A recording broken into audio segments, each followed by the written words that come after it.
Played out to Socrates. Socrates still trying to get the opening. Oh, Socrates! Whoa! And there it is. The crazy gang have beaten the Culture Club. Maggie Thatcher, can you hear me? Maggie Thatcher, your boys took a hell of a beating. Your boys took a hell of a beating.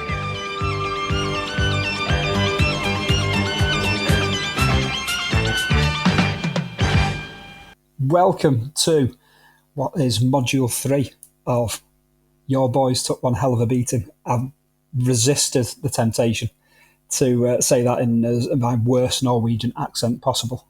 But yeah, here we are, the 1980s, Module 3. I hope you all feel like you're learning something, that there's a degree of education within this, that you feel like you've signed up to something that is almost like an open university, but football in the 1980s. Joining me today, the wonderful Dave Bowler, matchday programme maestro for Aberdeen FC, as well as Ipswich Town, and a finger in the pie of many other football clubs as well across the years, and still doing so. Multi-book author, technical guru of this podcast, as well as the output of These Football Times. Dave, it sounds like you're very, very busy as well. As long as you keep moving, it does make people think that that you know what you're doing. Harder to hit a moving target is the thing. But yeah, I mean, I think people should be listening to this at 3 o'clock in the morning in black and white for the full open university kind of feel, to get the full fix. Yeah, I feel like we should have kipper ties on and kind of like wing collars and all sorts of stuff. It's very much that's the aura we're going for anyway, without a shadow of a doubt. But yes, Module 3, Aberdeen, 1980 through 1983. Now Aberdeen, we could have gone much further into the decade with them because there's still so much to come. But 1980 to 83, it encompasses the 79-80 league title success all the way up to Gothenburg and the Cup Winners' Cup final. I think it's a different Aberdeen post Gothenburg. They are the dominant force. They are the benchmark suddenly. Whereas 80 to 83, they are that metronomic, hypnotic work in progress as part of this new firm with Dundee United, Jim McLean's Dundee United, which were always the one that had my soft spot, was that Dundee United. But I had plenty of respect for this Aberdeen side. You couldn't know the football they were playing, the kits that they were wearing. I think the fact that the new firm clubs had the Adidas stripes down the sleeves, and Aberdeen with a bit of all red, which is obviously always going to be attractive to me. But yeah, Dundee United with those orange shirts and the black shorts, and football focus and on the ball, etc. Goals galore going in from all sorts of distances. This was a fantastic era in which to keep an eye on the Scottish game from south of the border. Dave, give us a bit of background, a little bit of the build up to Aberdeen approaching this 79-80 season. We've got Ali McLeod's involvement. There's the brief foray of Billy McNeil, and then a certain Alex Ferguson tips up in the summer of '78. There's a lot in this Aberdeen story that ultimately foreshadows the following 30-odd years of football because of Ferguson, obviously. It's such an interesting tale. In you look at how many things that they won. They won at home, they won abroad, and yet this is a football club that should be massive. And yet, prior to Ferguson turning up, they'd won one league title, a couple of Scottish Cups, and a couple of Scottish League Cups in 75 years of history, which is, for all that Celtic and Rangers have always been the dominant forces in Scottish football, it's still a relatively meagre haul for a club like Aberdeen with a one-team city, all that kind of stuff. You would think that they would have won more over the years. They'd always been kind of nearly men, and that continued a little bit, I suppose, into the 70s. Nearly went down actually in the first year of the Premier League. They were really struggling until Ali McLeod came in, and in typical Ali McLeod fashion, he was going to take on the world at Aberdeen. He said he would win a trophy within a year, and true to his word, he actually did. He won the Scottish League Cup, and then that attracted the attention of the Scottish FA when Willie Ormond left the national team, and Ali McLeod went on to take Scotland to Argentina, which is a whole other story, or several other stories really. Billy McNeil came in, and his first day at Aberdeen, the first game, walks onto the pitch in a red shirt and tie, and wins everybody over, which takes some doing. Obviously, given his long service at Celtic, has success at Aberdeen, doesn't quite win anything. Again, true to Aberdeen form, and he's then poached by Celtic, and that's the one he can't refuse. The offer he can't refuse, really, I suppose, going back to Celtic. Although I think probably later on he regretted making the move, certainly at that time. And then Ferguson comes in, and Ferguson had left St Mirren under a cloud. He'd been offered, according to Ferguson, he'd been offered the Aberdeen job the year before when Billy McNeill took it. Although Aberdeen say that McNeill was always their first choice, so you pay your money, you take your choice, basically.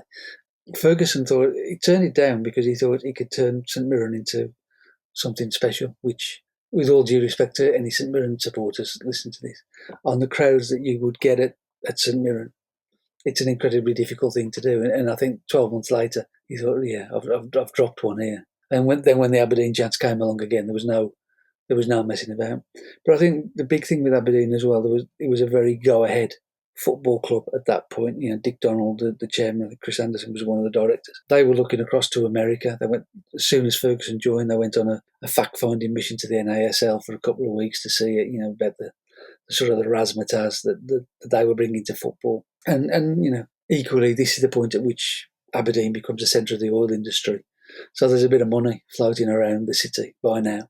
So it's one of those where lots of strands come together at the right time, and Alex Ferguson is the cherry on top kind of thing. He's the proverbial last piece in the jigsaw, if you like. And from there, Aberdeen are they're on the launch pad, I suppose, for what we're really going to talk about over the next hour or so. That season, it's the tail end of the 70s, but that season under Billy McNeill always fascinates me.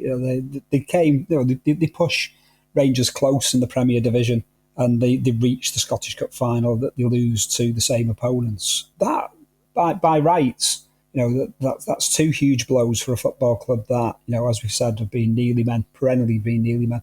But they've won this Scottish Cup final November 76 under Ali MacLeod.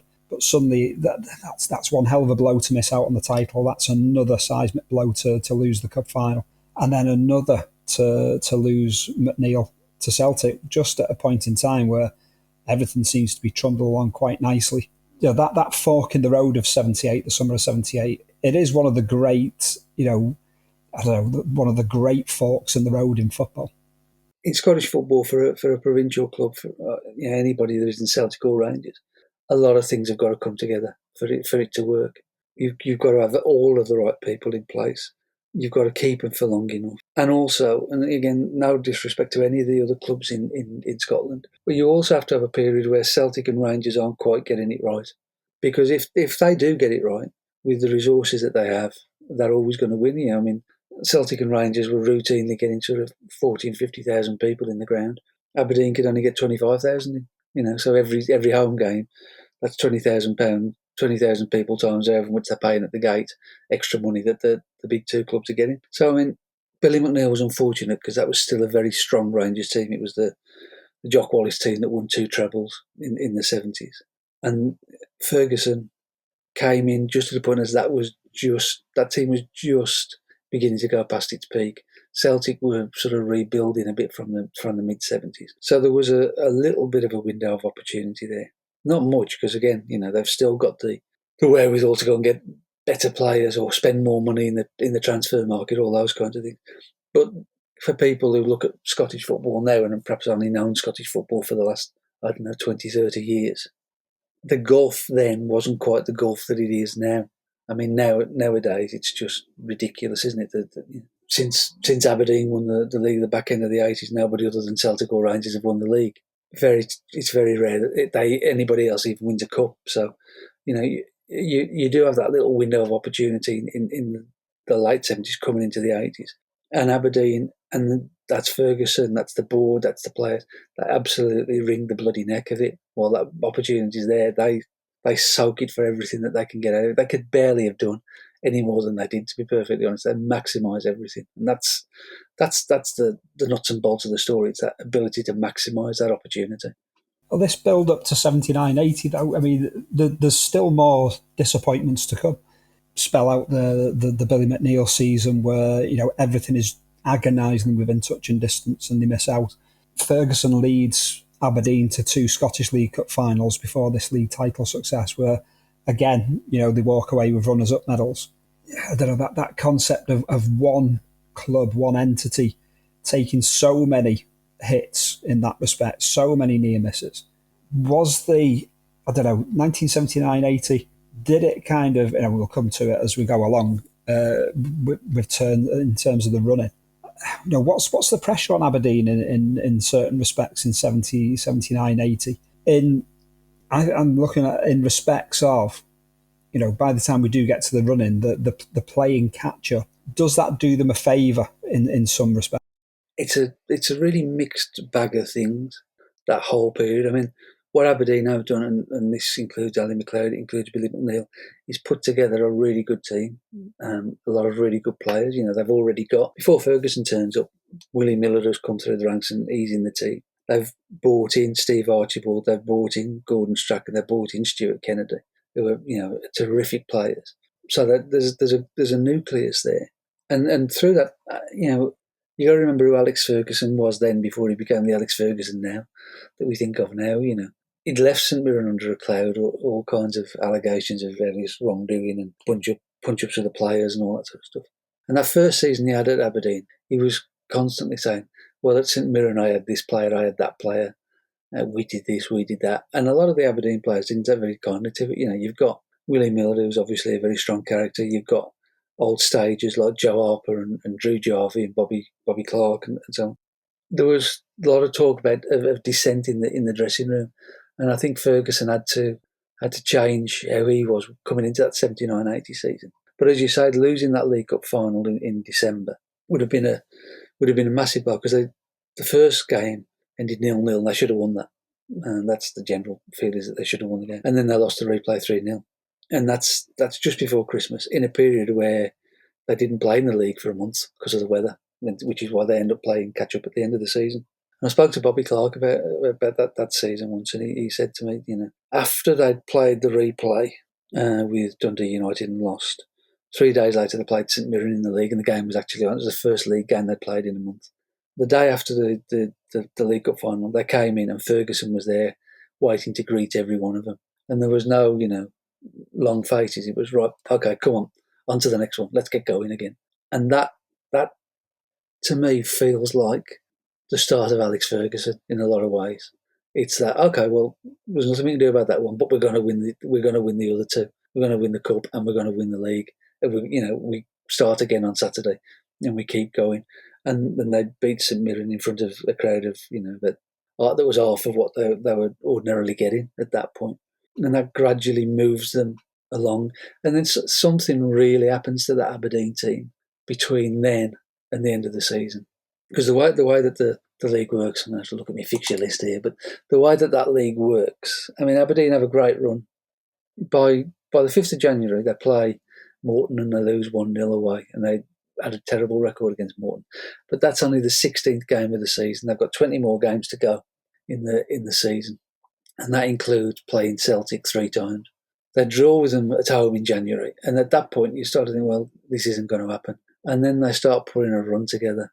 And as you get to the beginning of April, they play game number 27 on the 1st of April, so they play 10 games in 37 days in the league to finish the league season off. And then, they're well behind Celtic. And they've got to go to Celtic Park twice. And they've got to win both of those games to have any chance. And let's face it, hardly anybody ever wins at Celtic Park once in a season, never mind twice. 5th of April, they won 2-1. And that's where it all starts to change, because it's not just what happens at Aberdeen, it's what happens at Celtic. Because all of a sudden Celtic, who were cantering to the title, it's now dawning on them that, oh, hang on, they're not going away, and we've got to play them again. And they're in the race, they're putting the pressure on now. And then after they've lost that game, they lose 3-0 at Dundee United. And then they lose 5-1 at Dundee. And there is a change in the Celtic team. They're bringing Frank McGarvey, and you can argue that's their Rodney Marsh move for that season. But at the same time, I think that's the Alex Ferguson factor, and that's the first evidence of the Alex Ferguson factor that everybody then saw for 20-odd years at Manchester United. he's coming. He's not going to go away. He thinks that they're going to do it. Everybody else thinks that they're going to do it. And that the second game at Celtic Park, 23rd of April, so 4 or 5 games from the end. Again, now they're in the race, but again they've got to go to Celtic Park and win. There's 48,000 people in, and Celtic put the kick-off back by 15 minutes to try and destabilise it a bit and make them feel like, get them. We'll make him nervous in the dressing room. Bobby Clark said, that heard a whisper it was going to be like. So he said, right. Strachan said, right, well, we're not going to be nervous about this. I'll tell you what we'll do. We'll all just sit here naked in our jock straps. When they come in to tell us, we'll all just, looking nonchalant like it's any other game and we don't care. And so the Celtic fellow comes in to tell them the game's like, we've been waiting for you. Anytime you like, just let us know. We'll come out and play the game. And then they go out and beat Celtic 3-1. And then from there, that's the title. They then don't mess it up on the final day of the season. Celtic draw and Aberdeen beat Ibs 5-0 and win the title. They win 5-0 at Easter Road, mind you. And that's the birth of Alex Ferguson for me. That's what then becomes all that stuff that we've all had to put up with for the following 30 years. Yeah, I mean, looking through those results, it's pretty metronomic. For the running, certainly. There's inconsistencies early in the season. Of the first 6 league games, they win 3 and lose 3. They then draw 3 of the next 4, followed by 2 defeats. There's this span between early January and early March of 7 league games in which they win just 1 of them. But then there's this blanket finish where it's just a sea of victories with punctuated by the occasional draw. They score in all games. This is a blanket running. That any of the big guns in whatever division, whatever league, whatever country you want to speak of would be absolutely proud to call their own. Yeah, fascinating by that Celtic kind of capitulation. I read the match report of the April 5th game where there's a I don't know, from one of the Glasgow journalists, and it's all very kind of, you've had your day there, but Celtic are still going to win the prize, and it's still all very kind of like matter of fact, and this means nothing in the bigger picture. But not much more than a week and a half or so later, it's part 2 of it, and it's a very different dynamic. But yeah, Frank McGarvey, I've always found him a fascinating character from Liverpool's sporting perspective. Bought for a reasonable price in the summer of '79. Doesn't play a single game for Liverpool. He's an unused substitute on a small handful of occasions, and then there's this transfer, back to Scotland to join Celtic. I think he actually wins a couple of Scotland caps while he's a Liverpool reserve. And Liverpool cash in on. Off he goes to Celtic and disrupts their title running. He still goes on to be a significant player for them in the seasons to come. But yeah, that symbiosis, you drew the parallels to Rodney Marsh, 71-72 for Manchester City. Further down the line, I point towards Tony Cascarino's arrival at Aston Villa, 89-90. Yeah, whether or not that's a Frank McGarvey, and McGarvey's actually dropped for the second Aberdeen game as well. He's dropped down to the bench. So clearly, and the fact that the fascination as well is that yes, it's Billy McNeil in the opposite dugout. Having helped this Aberdeen, evolution, shall we say? Yeah, so many fascinating factors on the green and white hooped side of this intriguing title duel. There are, and that goes back to what I was saying a few minutes ago about when you are up against that. Yeah, I suppose in the same way as Leicester when they won the Premier League a few years ago, whenever it was. When you're starting off to become a big team, you need a bit of luck. You need the other teams to blow it as well. You need them to falter. 9 times out of 10, Celtic would have won that league that season. There's no question about it. But there was that little chink of light in the end, and as soon as there was, Aberdeen was straight through it. In various other podcasts that we've done, we've talked about teams that have come steaming through it in the second half of the season. With Everton in 1970, Liverpool, God knows how many times over the 70s and 80s, and that to me is what winning a championship's about. It's dead easy, and you can look at any team that you like. It's dead easy winning points up till the middle of January if you're a good team. Dead easy.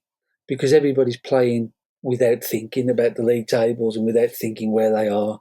And then you get to January and everybody's thinking, oh, hang on, we're in a relegation battle. We might get a European place. We might be in the, and there's nerves there, but also everybody tightens up. You don't play so much. Teams play much more open football in the first half of the season than they do in the second half of the season, and it's a lot harder to win games in the second half of the season. So those teams that come with those runs, those like Everton, like Liverpool, like Aberdeen in this case, they deserve everything they get because they're doing it when it's difficult, when it's really difficult. And that to me is the measure of the really good title winning teams. It's that run at the end that gets you over the line. That's the trick, and that's what Ferguson mastered with Aberdeen and ultimately later on as well. But keeping your focus and keeping your nerve and still finding a way to win against teams that are quite happy with a draw. Fitting as well that there are some of those names that you mentioned earlier on a part of this success, some on the periphery more than others, that Joe Harper's still knocking around this squad, 32 by now. You've got Bobby Clark in goal. He'd still be an Aberdeen player, registered Aberdeen player for another couple of years after this, but this is his last season in that first team. So the fact that you've got this crossover of eras almost, very fitting for the likes of Bobby Clark and Joe Harper to have this success in an Aberdeen title winning side before they bid farewell to the side. Yeah, that's one of the nicest things about it, really. I mean, they sort of completed their set of medals. Bobby Clark had been there for donkey's years, since the mid '60s, and this was obviously it was coming towards the end for him. And I think Ferguson recognised it because at the game against Hibs when they won the title, he comes racing onto the pitch at the end, and the first person he runs to is Bobby Clark, and he jumps into Bobby Clark's arms, and for being a goalkeeper, he doesn't drop him. And that's that is a Drew Jarvie, another one, Joe Harper, as you say.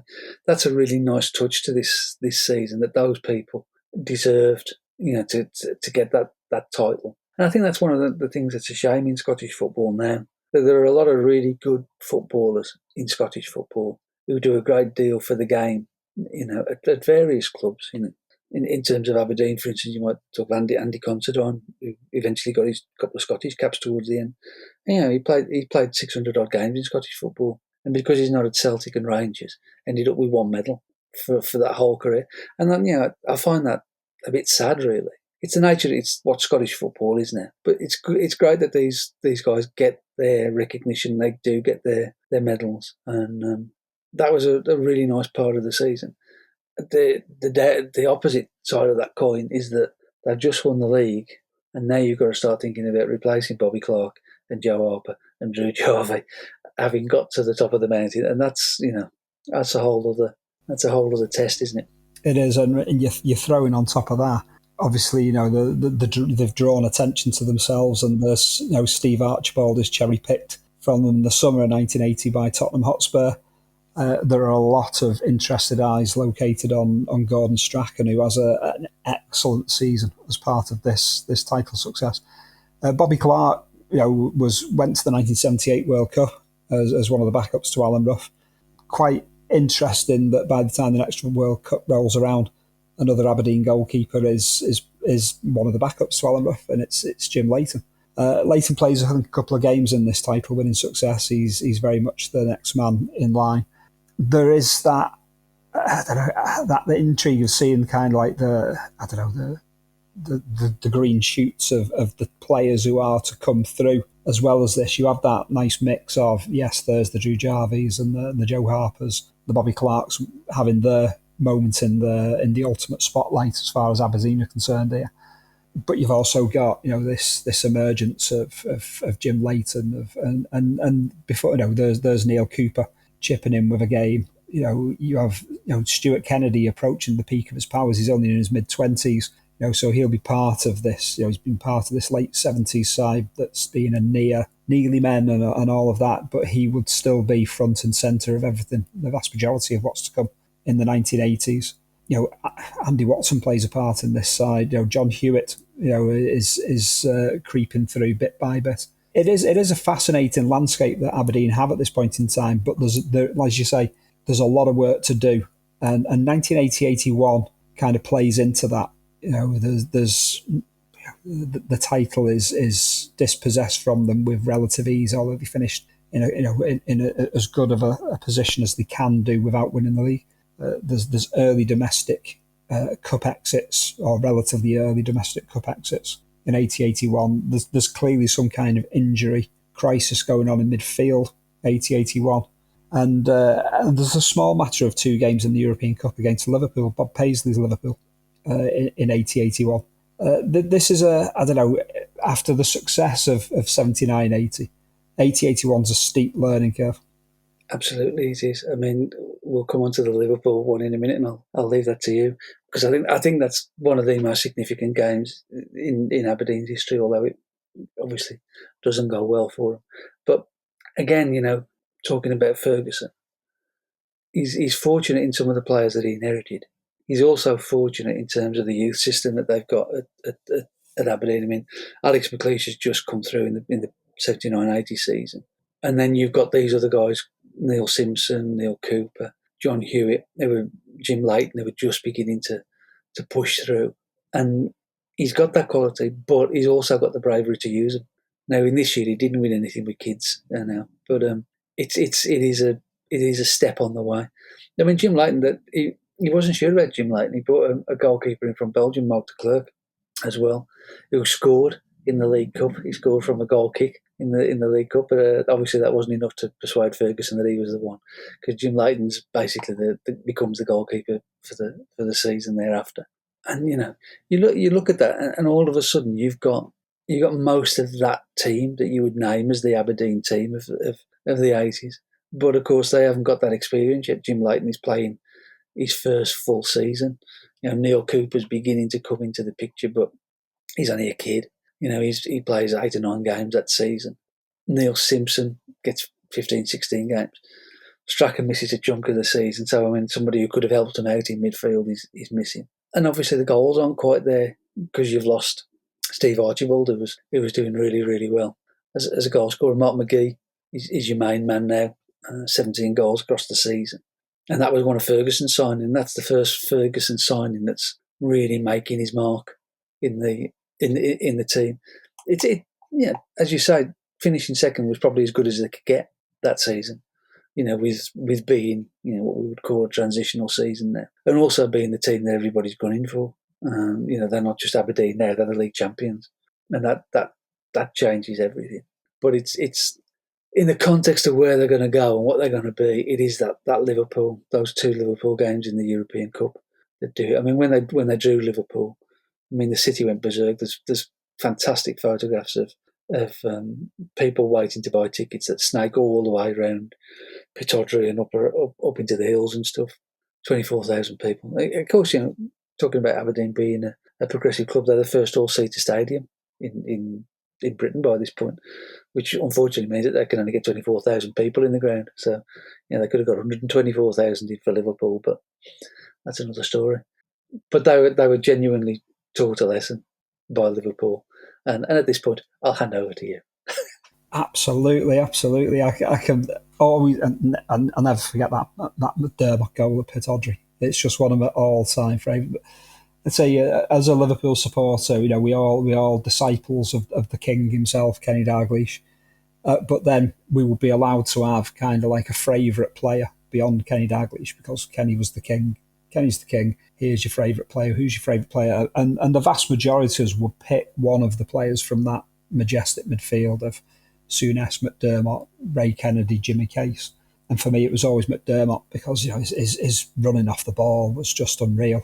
And the repertoire of goals, YouTube clacks, and just look him up. The flick up and half volley at Tottenham in the FA Cup quarter-finals in 1980 is obviously his goal against Tottenham in 78-79, and just so many works of art. But he scores a wonderful drag back and chip in the 77 FA Cup semi-final against Everton. But this is one of those that the ball comes across him again. It's that diagonal run and the chip over Leighton is unreal. On an intriguing night at Pittodrie. I've heard great stories about that from Liverpool supporters who took the special and were up there at Pittodrie that night regarding the the terrace culture and all the casual movement. Aberdeen supporters become the Scottish. They pick up the baton of being the notoriety of the casuals, largely on the back of this game,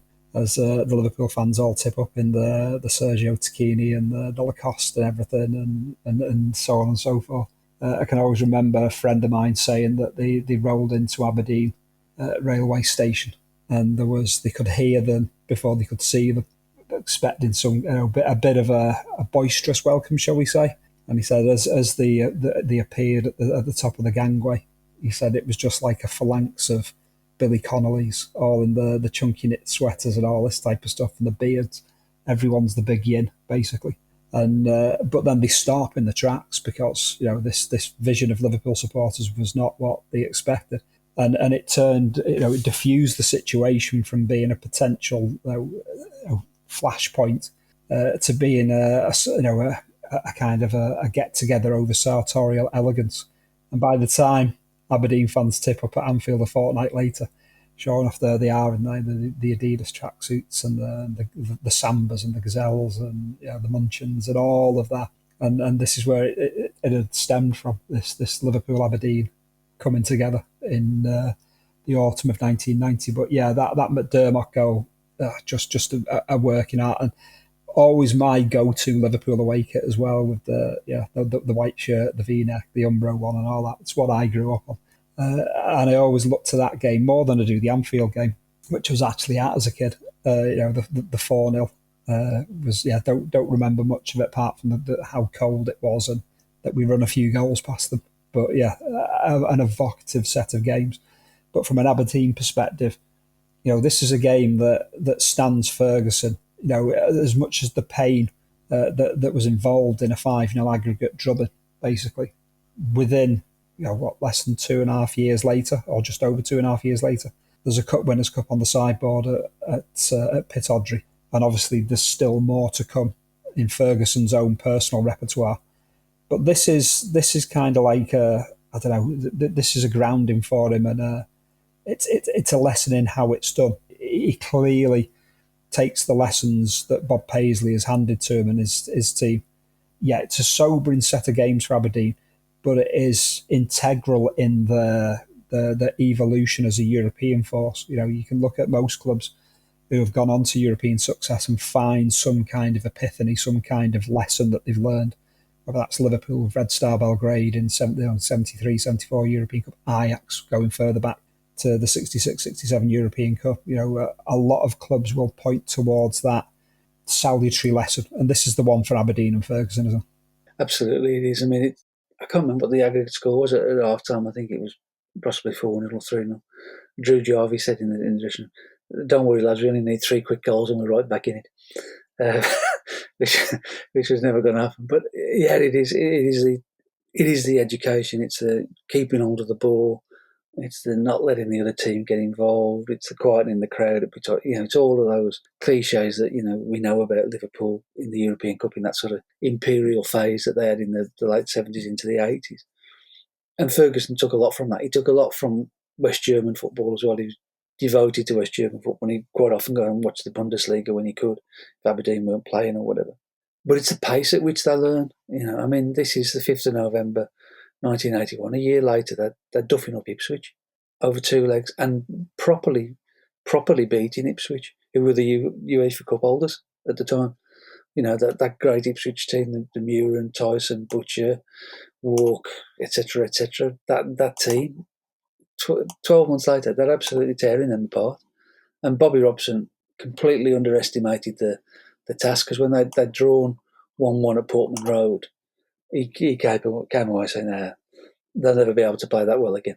And then at Pittodrie, they took him to the cleaners. They beat him 3-1, missed a penalty, and just absolutely took him apart. And that was the pace at which that team could learn. And that was the biggest thing, I think, with those players. They would take everything on board. They would soak it all up, and they would not be.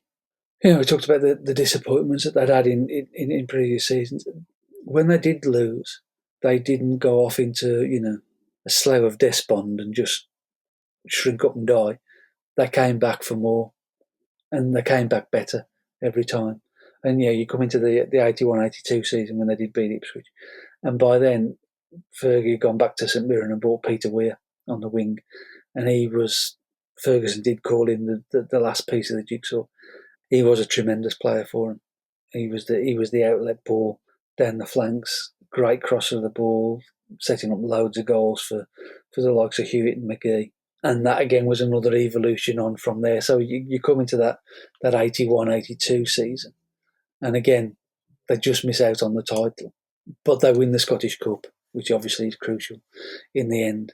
They learn another lesson against Hamburg in the UEFA Cup quarter final, which perhaps they should have won that quarter final. They were 3-2 up from the home leg and then lost 3-1 in Germany.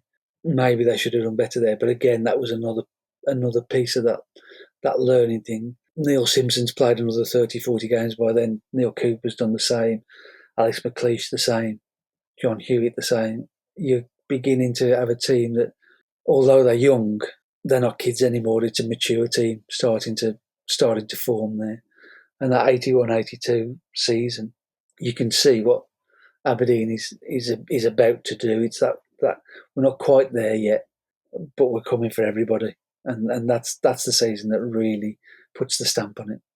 I mean, looking at the stats there for this season, on a player-to-player basis for Aberdeen, again, Gordon Strachan's chipping in with 20 goals across the board. Andy Watson, with 7. Alex McLeish even gets 6 from central defence. John Hewitt with 19.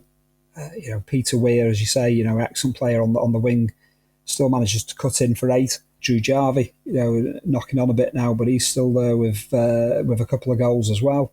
You got Mark McGee with 16. It's it's the fact that there are goals. It's Neil Simpson 6 goals. There's goals being scored across the board. Neil Cooper with 5. These aren't insignificant kind of. The best teams, the most successful teams. They aren't narrow in that they've got this 30 or 40 goal a season striker, but there's little else in the way of goals. The Gary Lineker factor, as our friend Paul McParlin would call it, from Everton 85-86. He was getting all the goals, but they weren't coming from many other directions. But this Aberdeen have clearly, spreading that across the breadth of this team.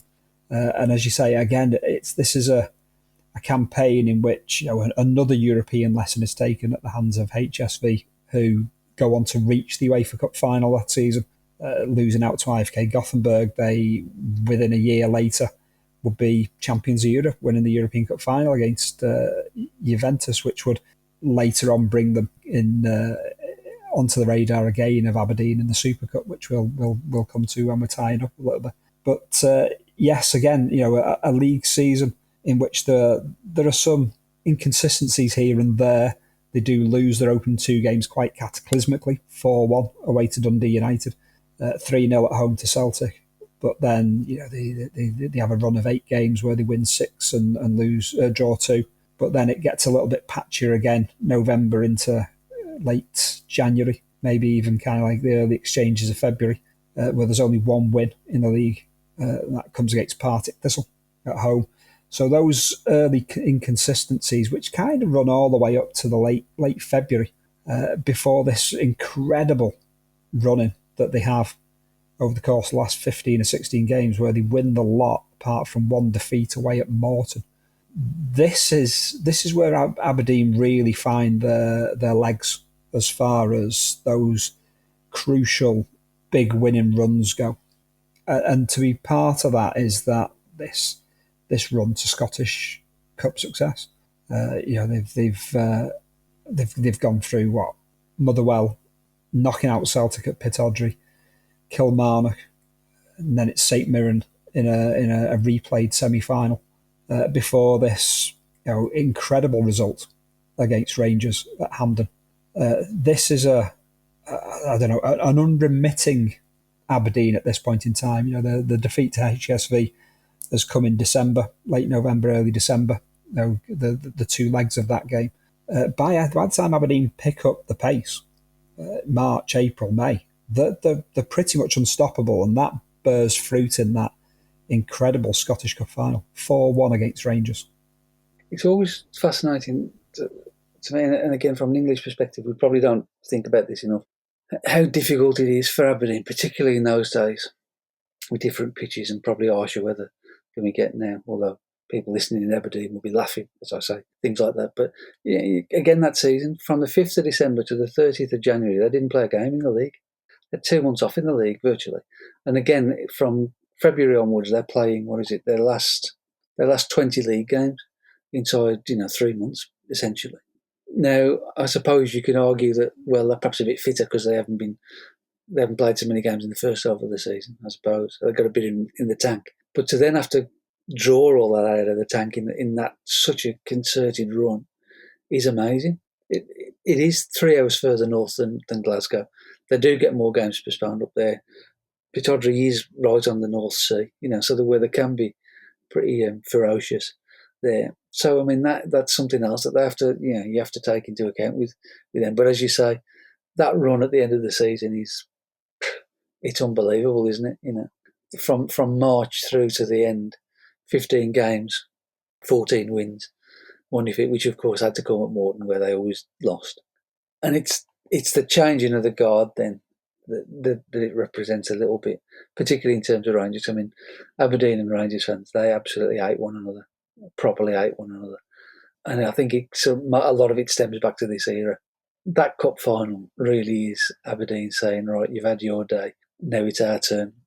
It could not be a more emphatic win. Although it goes to extra time, that Scottish Cup final, it couldn't really be a more emphatic win because you get to extra time and Rangers are clearly dead on their feet. They're an old team that cannot raise a gallop, and Aberdeen are just running all over them. They're just absolutely all over them.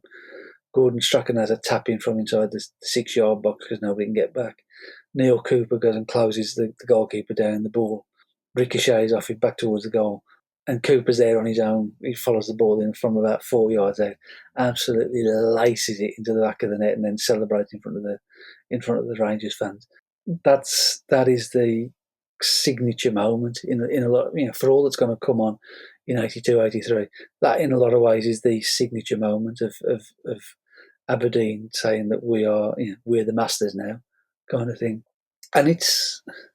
Ferguson, he loved the West German football. He absorbed those lessons from Liverpool. Then, you hear all this stuff now about the high press and winning the ball back. And that was what Aberdeen did. All this stuff isn't new particularly. I mean, they used to call it the early defence then. And what that meant was that if they lost the ball in the opposition half, they won it back in the opposition half. It hasn't changed much in that sense, has it really? It's the same kind of idea. But they were very good at it, and they were such a fit team, incredibly fit team. I don't know how it was that he trained him and Archie Knox. Although if you were working for Archie Knox, you'd have been terrified not to do what he told you. But they were just so incredibly fit. Yes, they were a young side, but they could just keep going and going and going forever. And that last 30 minutes against Rangers, after it gone to extra, Alex McLeish had scored the most unbelievable goal, curling, lobbing from the edge of the area over the top of the goalkeeper in normal time. And then they just absolutely ran Rangers ragged. And from there, you could start to see what was coming. I mean, a name that was in that Rangers lineup that day, a certain Jim Bett, who would later come onto the radar for Aberdeen. You've got Davy Cooper. It's Sandy Jardine. It's a little bit of a kind of mix and match side. This is a point in time when Rangers really are. I think this is the game that always lodges itself in my head for just how dysfunctional a football club Rangers were in the first half of the 1980s. From my perspective, and I know Aidan and Stu and Chris all say this, is that I don't know, that reset image of Scottish football was that we thought that Aberdeen and Dundee United, along with Celtic, were always the dominant classes of Scottish football, and that Rangers were this dysfunctional entity that were often the punchline to the trophies that the others were winning. We didn't recognise Rangers as a massive club, the massive club that they are, both historically and in more contemporary terms, until I suppose Souness turns things around, and then you come to look at the honours list. But yeah, that Scottish Cup final, this is very different to 4 years on from them losing the Scottish Cup final to the same opponents. We've spoken of this running that Aberdeen have had, and as part of that incredible running, they twice beat Rangers 3-1. So to put them to the sword 4-1 in the final, it's no fluke whatsoever. It's no, accidental win. It's no accidental result, shall we say. This is very different to the Aberdeen of 4 years earlier now, because they've closed Celtic down in that title race. They've come from a long way back to push Celtic to the final day. Celtic have to win their last day game to be assured of the title there. And again, that's a Celtic that must be having a few palpitations over what had happened at the end of the 79-80 season.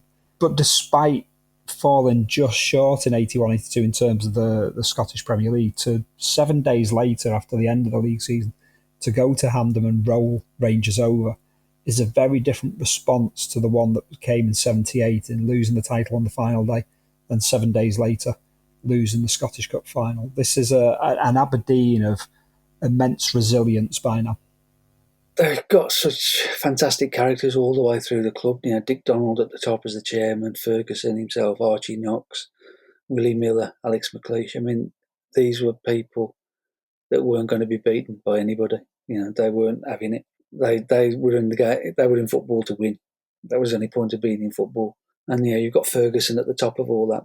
Right from the outset, his mantra was, right, if we're going to do anything, we're going to go and win in Glasgow. We're going to win in Glasgow regularly. Because that's how you win things in Scottish football. You've got to beat Celtic. You've got to beat Rangers. And then you've got to beat the pair of them at Hampden. That's the likelihood of how you're going to come home with trophies. And that was instilled into all of them. For all that Ferguson, the figure that we know and love or not, depending on your allegiances, Willie Miller was just the same on the pitch. Willie Miller would not be giving up to anybody. You were in the game to win things, and you picked up the trophy, and you had a great night, and you might have had 2 great nights, and then on the third morning you woke up and thought, right, am I going to win the next one? That was the attitude at Aberdeen. It wasn't, look at what we've done. It was, right, okay, we've done that. What are we going to do next? And that's what makes great football clubs. That was what made Liverpool in the 70s and 80s. What ultimately made Manchester United. I guess is what makes Manchester City now. You have to maintain that hunger at all times. And if you haven't got that hunger, then on your way. You can't be part of this anymore. You have got to think that the next trophy is more important than the last trophy. Otherwise, you are not a part of Ferguson's thinking. And the great thing about this team, and the same about, the Rangers team that won 9 in a row, the Celtic team that's twice won 9 in a row. Whatever advantage you have, to keep starting from zero in July, August, and keep going and doing it again and again and again, that takes such character. Because you've already achieved that. How many more medals do you want? Isn't it easier to go and, Ray Clements, for instance, we've talked about before, he thought he'd done everything that he could possibly do at Liverpool, and he went somewhere else to try and do something else. That's a great thing in one way. These guys managed to say, right, okay, I've won 3 trophies. I want to win 4. I want to win 5. I want to win 6. I want to win them here. That kind of mindset, allied to the ability they've got, only comes along with very few players in very few groups over the entire history of British football. And to do it as a provincial club in Scotland, it's just extraordinary. I mean, by now this team's come together. This mix of the players that first team players that Ferguson has inherited, but then this talented cohort of youth players that have come thundering through as well. And there's an 18-year-old Eric Black on the bench. The 82 Scottish Cup final as well is making himself known all of a sudden as well. There is a degree of everything that they touch is starting to turn to gold at this point in time, and it rolls on obviously into 1982-83. An incredible season in terms of the title race, very much a 3-horse race, and Aberdeen are narrowly edged out into 3rd place here. The top 3 are split by just 1 point. This is Dundee United's title in 82-83. Celtic are the the filling in the sandwich between the new firm. Again, it's that near miss on one prize, but that doesn't matter. There's 2 more prizes to carry off. Surely, I don't know, suggestion to be made that this Aberdeen wins that 82-83 league title if they don't have, similarities to Ipswich 88-81, 1980-81, but whereas Ipswich take one of the 3 that they're chasing, this is Aberdeen that take 2 out of the 3 they're chasing and come within a hair's breadth of adding the league title to this. This is almost Alex Ferguson winning a treble 16 years before he actually does it on duty for another team that plays in red shirts. It's an unbelievable season, isn't it, really? I mean, had they won that league title and played in the European Cup the following year, that would have been interesting to see Liverpool, Aberdeen again a couple of years later, to see just what how things had changed over that period. I mean, they just played game after game after game. It doesn't help that in Scotland, at that point the League Cup was over 6 games in the group before you got to the knockout stages, which was then over 2 legs. So they played eight games in the League Cup to get knocked out in the quarterfinals. So that didn't help. Then obviously the Scottish Cup itself, always in the battle in the league, and it's basically one bad week that cost them the league. They lose at home to St Mirren, and then lose 2-1 at Ibrox in the start of April, which basically finishes them off. In the middle of which they play the Cup Winners' Cup semi-final, first leg. So you've got to feel that had something to do with it, and it would have been a treble. But that for a Scottish club to win a European title, it doesn't happen very often. It's happened 4 times, and Aberdeen have done it twice. It's not normal, is it? And to keep going, broadly the same team as the previous season. Although, as you say, Eric Black now is no longer the kid. He's a more regular member of the team. He comes through, but it's still very much the same side. And there's some signature moments in that run. I mean, they go and play Dinamo Tirana behind the Iron Curtain, as we used to say, without knowing anything about it at all. And they come through that 1-0 overall over 2 legs, which shows that Aberdeen could defend as much as they could score loads of goals. They beat Lech Poznan 3-0 on aggregate. And then, Bayern Munich is the one in the quarterfinal. I mean, nobody would expect Aberdeen to get past Bayern Munich at all at that point in time.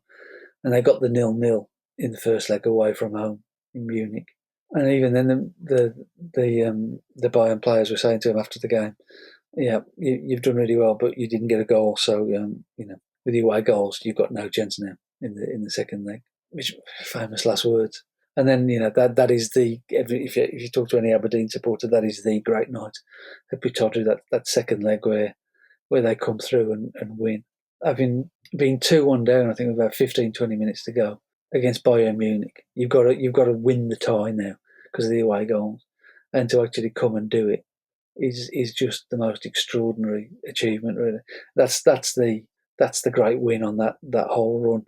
For all that they played Real Madrid in the final, that Bayern Munich game at home, I think, is the pivotal game of that season. That's the one that really, really matters, and it is probably an even bigger result than the Real Madrid one. I mean, within that, this is come to that in the winding up of it. But what's interesting is that when a team can, they often hit this, epiphany performance, or it's the peak of a powers type of performance. Then there's often only one way, and that's back down again. Whereas Aberdeen don't do that. This is very much like Paisley's Liverpool. It's like we've conquered that one. We will literally kind of like parascend to the next mountaintop. And this Aberdeen side is, like you say, this run to the Cup Winners' Cup final is massively, massively impressive. Dino Tamarana is not an easy task. No matter what Albanian football was at the time, it was literally going into the unknown. Lech Poznan, regulars in Europe, but the Bayern Munich games, there's a team that haven't learnt lessons from the way that they embraced the second leg of the 1981 European Cup final against Liverpool in deeming it all done. This is part 2 or 3 now of a series of salutary lessons for Bayern Munich throughout the 1980s in terms of European club competitions, there'll be a spate of similar, defeats, unravellings. And yeah, obviously having written the Cup Winners' Cup book, I sat and watched this semi-final, Pittodrie, and it's an absolute masterpiece of an evening. The support, the way that Aberdeen come roaring straight back into it as well, and it's John Hewitt's parts in this as well, for having kind of fallen to the periphery a little bit. Eric Black's monumental rise, it's very, very quick, it's very, very sudden. And Hewitt's kind of the victim of that.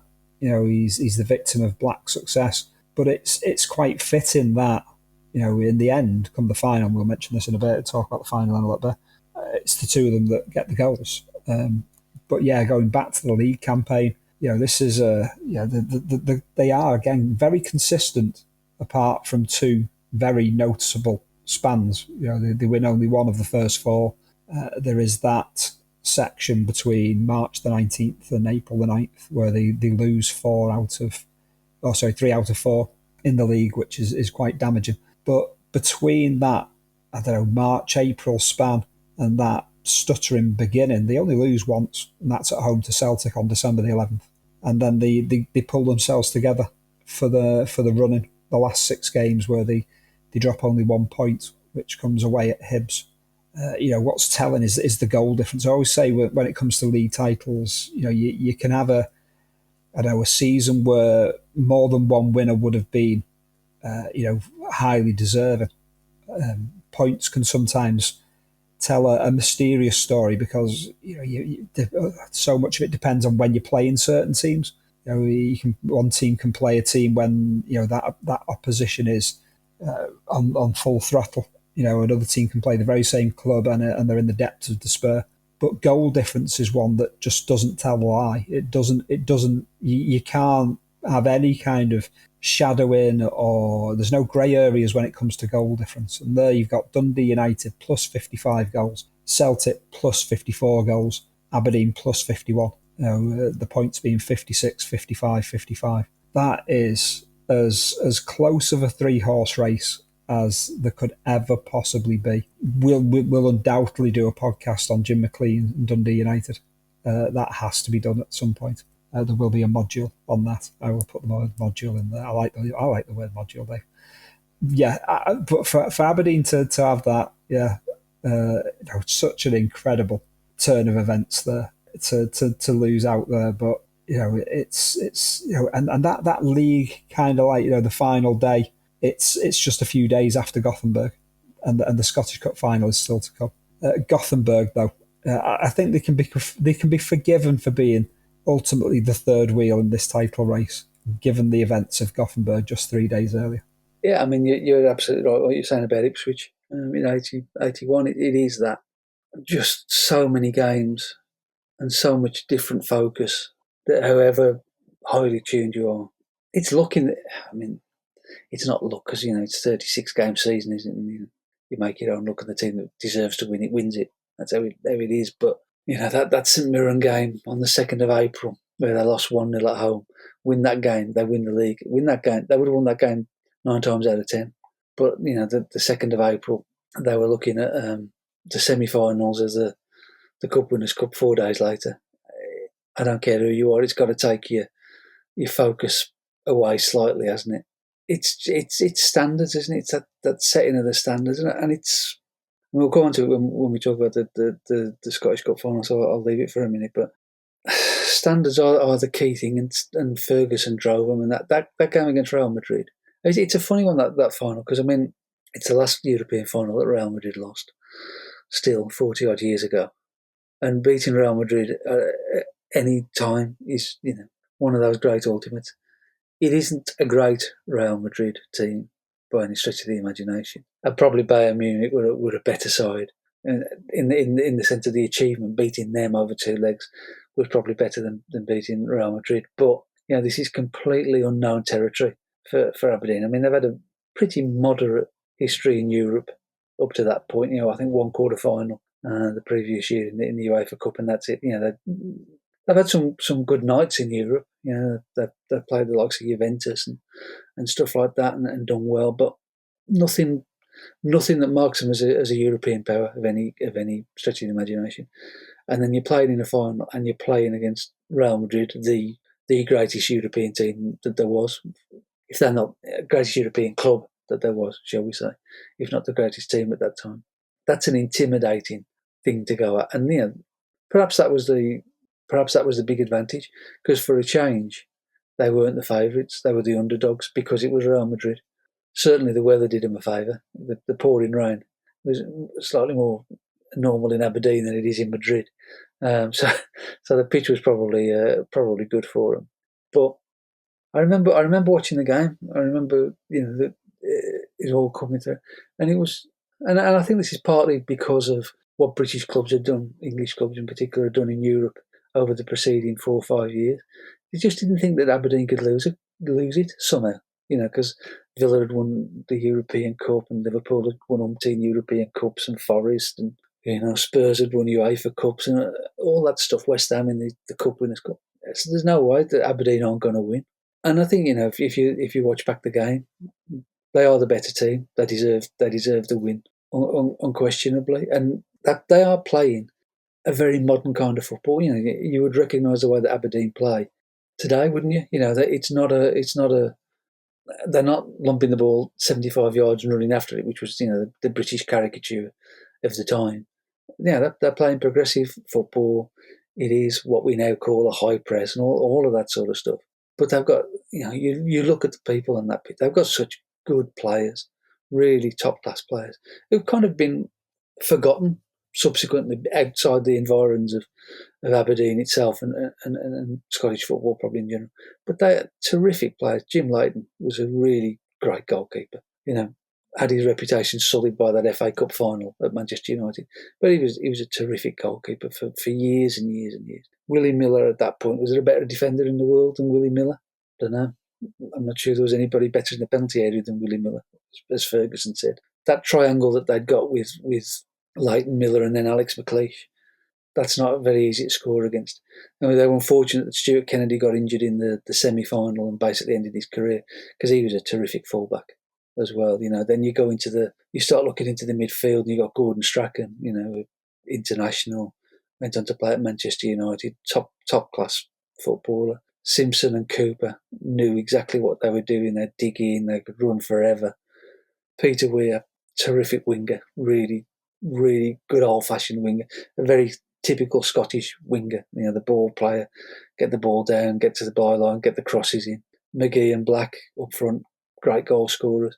And then John Hewitt as well, who had become, as you say, a bit of a super sub, but always scored when it mattered. You could always be relied on to get the goals. That's a terrific team. It's a team for the ages, that one. There's no element of fluke in it. There's no element of, Real Madrid on that. Doesn't matter who they'd played.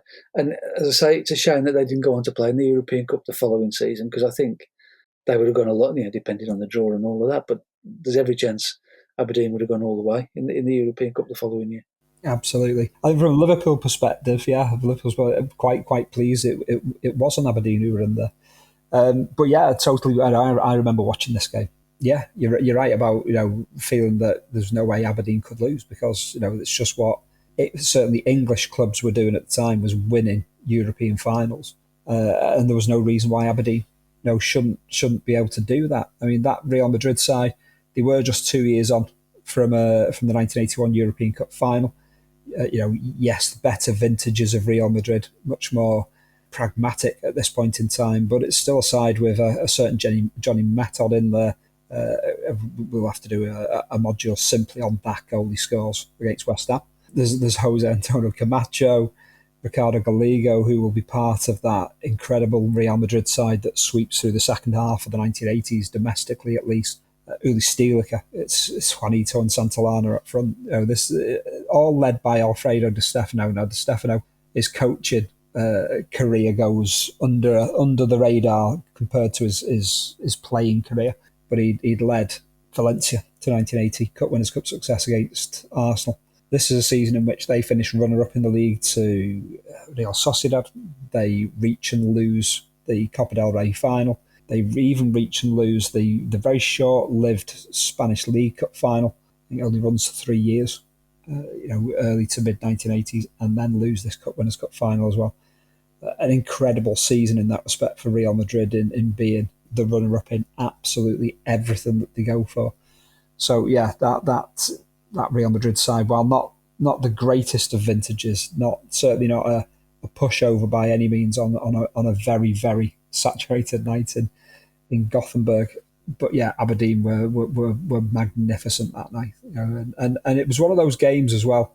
I remember being delighted that it went to extra time, not for any other reason that I just simply wanted 30 more minutes of this. I can remember it being a case of a bit like the World Cup semi-final between West Germany and France. I remember wanting France to win it because of obviously the Schumacher challenge on Battiston, but being utterly delighted that it was prolonged by another 30 minutes, and then it was prolonged by the penalty shootout. Yeah, I can remember this being one of those games thinking, great, we're getting an extra third. In a period of time where live football was not wall-to-wall by any means of the imagination, we would embrace live football on television like nothing else. But yeah, just is this you can't say it's the peak, because the peak means that there's a lull to come, and there is no lull after this for Aberdeen. But this has to be the peak in Aberdeen's history, to win this Cup Winners' Cup. It immortalises this team. Absolutely. That's the thing, isn't it? It's the iconic moments that really count when you're thinking about it. Yeah, you can't think of Aberdeen without thinking of Willie Miller with his medal in one hand and the Cup Winners' Cup in the other. That's Aberdeen's photograph, isn't it? That's what Aberdeen Football Club is, and as I said, for Scottish clubs, it's so difficult to win a European trophy. And Aberdeen did it, and that year, they went on to win the Super Cup. They beat Hamburg in the Super Cup at the end of '83. They were named the best team in Europe for 1983 for a club that, as we'd said earlier on, prior to Ferguson arriving, hadn't won a fat lot. 5 trophies in all. It has to be the pinnacle of Aberdeen's history. You can't get away from it. Winning in Europe is the biggest thing, isn't it? That's what differentiates the super clubs from the rest. If you've got a European trophy, then you've done something really, really special. That will always be, the Gothenburg greats, as they call them up in Aberdeen. They will always sort of be the thing that overshadows everything in the club's history. And the nature of football now, there's no way they'll ever do it again. I suppose you never say never, but how can you see it happening again? It's beyond imagining, isn't it? Oh, it is without a shadow of a doubt. 10 days later, it's Hampden Park via obviously the 3 days after Gothenburg, that end of the league season. Hampden, it's Rangers again. It's a very different performance, the one 12 months earlier, but it's one that is highly, highly embraced, notable for Alex Ferguson's reaction upon the final whistle, when you'd think celebrations and smiles would be the order of the day. It wasn't quite that way, was it? He's absolutely livid that they only won 1-0. I mean, and that's Alex Ferguson, isn't it? He wanted to thrash the living daylight out of Rangers. I suppose he was still sore that they hadn't won the league, which was, he wanted a crack at the European Cup and all of that. And then, as you would expect, after, I don't know, about 60 games that season they played, Willie Miller played, I think, all of them. They played 60 games that season. They'd just got to get over the line. By that point, I don't care who you are. You can be forgiven for thinking, oh, Christ, whether it's a cup final or not, I just want to get this done. I want to put my feet up for 2 weeks. They did what the great sides do. They beat Rangers. They weren't playing very well. But Eric Black scored a goal and they won. They won the cup.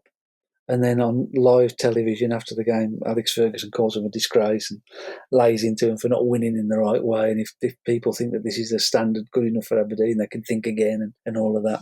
And he apologised, the following day to the players, having realised what it was that he'd done after all that they'd achieved.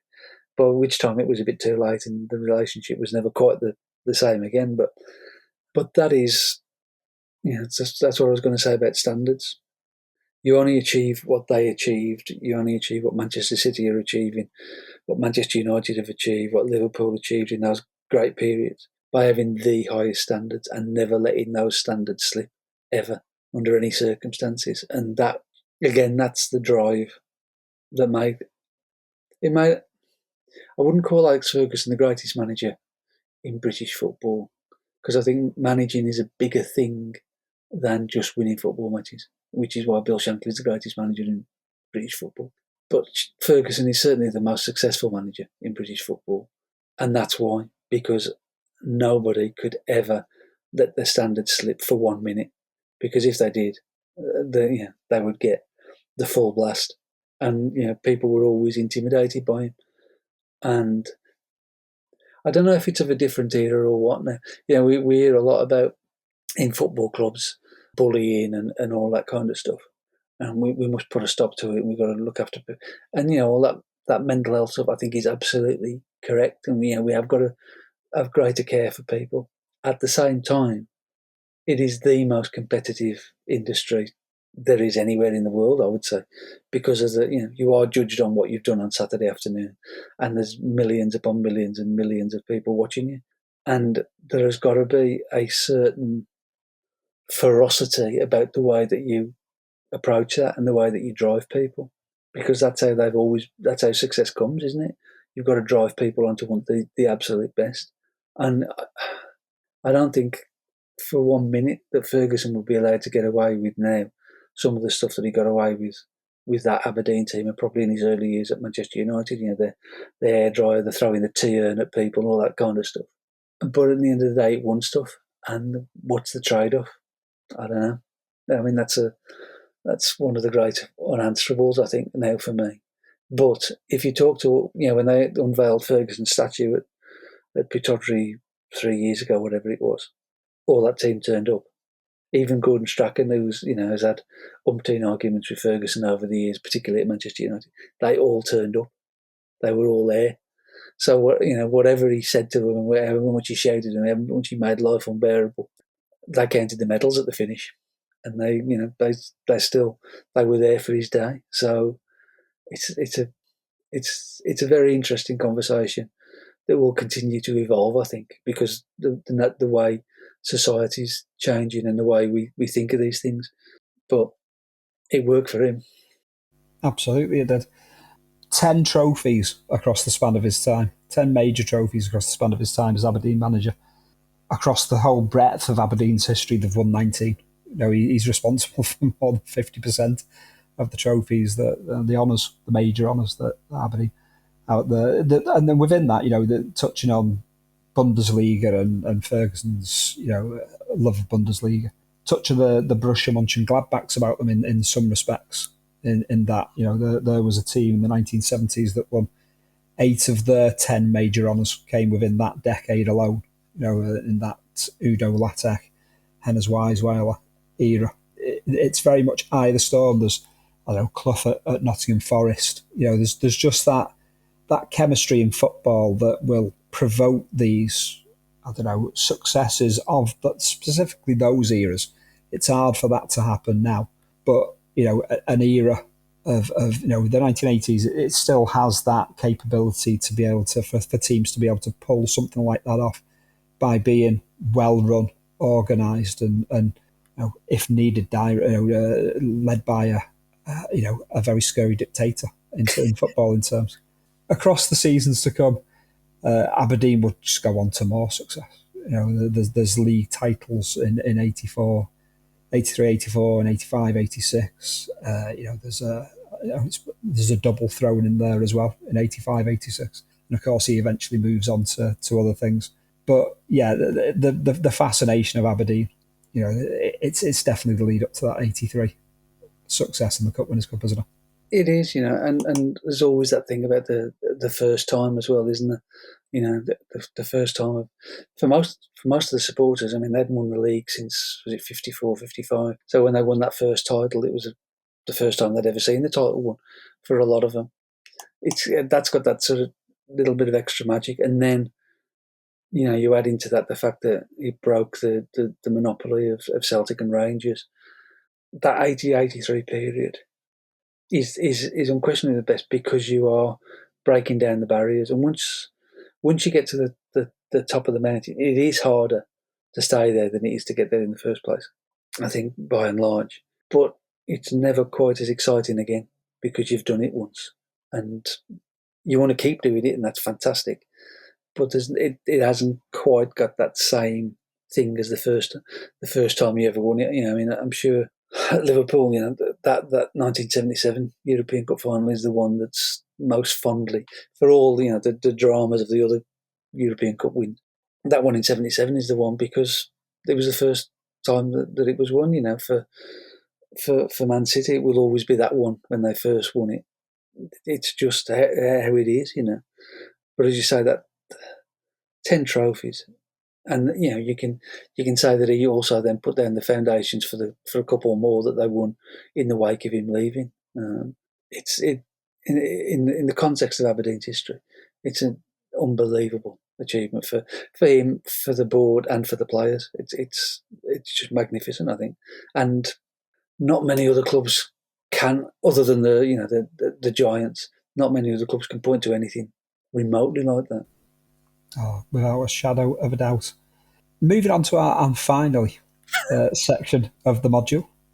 Dave, I sent you a link to the top 40 of the week of the 20th of April 1980. The top 40 on the day that Aberdeen went top of the Premier Division on the way to winning it in 79-80.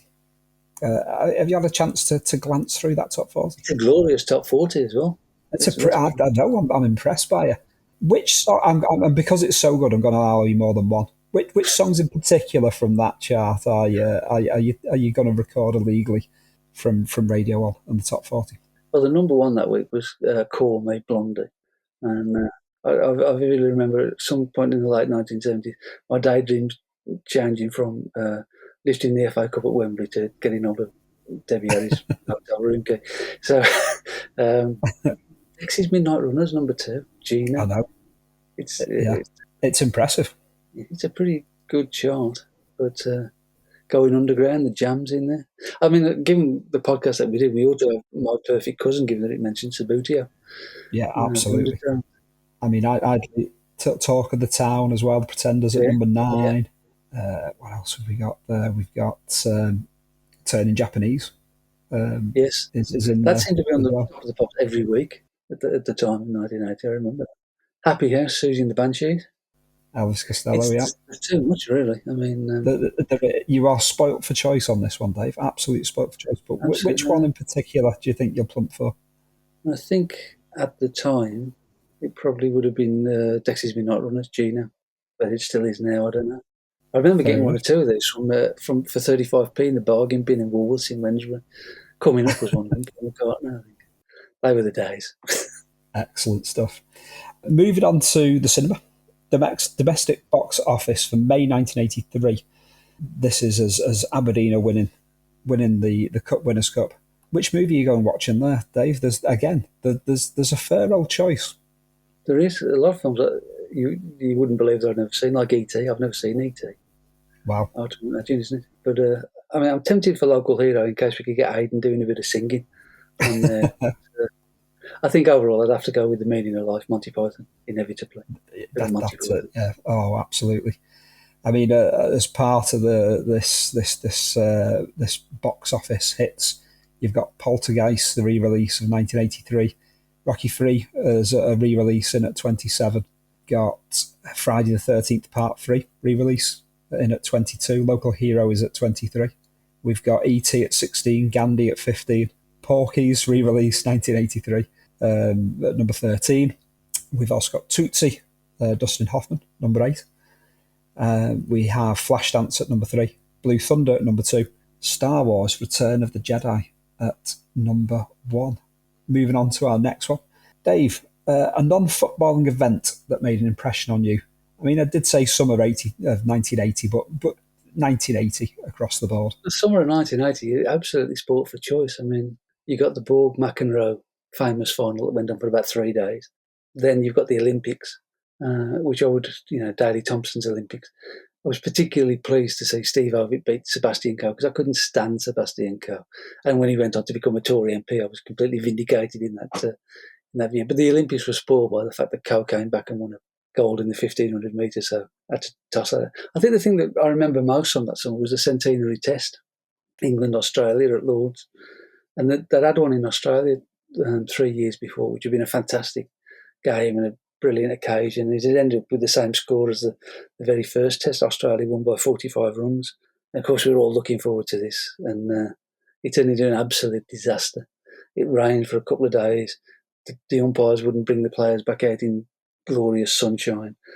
And the match itself was a damp squib because when England was set, I think, about 350 to win on the last day, Jeff Boycott decided to be Jeff Boycott for 6 hours and get a century rather than try and play in the spirit of a one-off game and win the Test match. And that was John Arlott's final day as a commentator. And I'd been listening to John Arlott for probably 5 or 6 years by then on Test match special. So it was a sad day to see the great John Arlott hang up the microphone.